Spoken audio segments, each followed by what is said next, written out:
भारत ने सिंध-तास मुआहदे पर अमल रोकने के बावजूद पाकिस्तान से राबता करके सैलाब से खबरदार किया है। भारत ने हाई कमीशन के जरिए हुकूमत पाकिस्तान से राबता करके दरियाए तवी में जम्मू के मकाम पर मुमकिना बड़े सैलाब से आगाह किया। हुकूमत ने भारतीय मालूमात की रोशनी में अलर्ट जारी कर दिया है। इससे कबल भारत ने ऐलान किया था कि उसने सिंध-तास मुआहदे पर अमल दरामद मुअत्तल कर दिया है। मई में पाक भारत जंग के बाद ये अपनी नौयत का पहला बड़ा राबता है। भारत ने दरियाए तवी में जम्मू के मकाम पर मुमकिना बड़े सैलाब से पाकिस्तान को आगाह कर दिया है। सरकारी ज़राए के मुताबिक इस सैलाब की मुमकिना सूरत हाल से भारतीय हाई कमीशन इस्लामाबाद की जानिब से आगाह किया गया। भारत की तरफ से मुमकिना सैलाब की सूरत हाल से पेशगी इत्तला दी गई।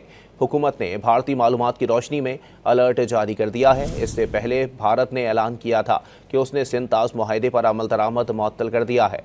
मई में पाक भारत जंग के बाद ये अपनी नौयत का पहला बड़ा राबता है। आपको बताएं कि भारत ने सिंध-तास मुआहदे पर अमल रोकने के बावजूद पाकिस्तान से राबता करके सैलाब से खबरदार किया है। भारत ने हाई कमीशन के जरिए हुकूमत पाकिस्तान से राबता करके दरियाए तवी में जम्मू के मकाम पर मुमकिना बड़े सैलाब से आगाह किया। हुकूमत ने भारतीय मालूमात की रोशनी में अलर्ट जारी कर दिया है।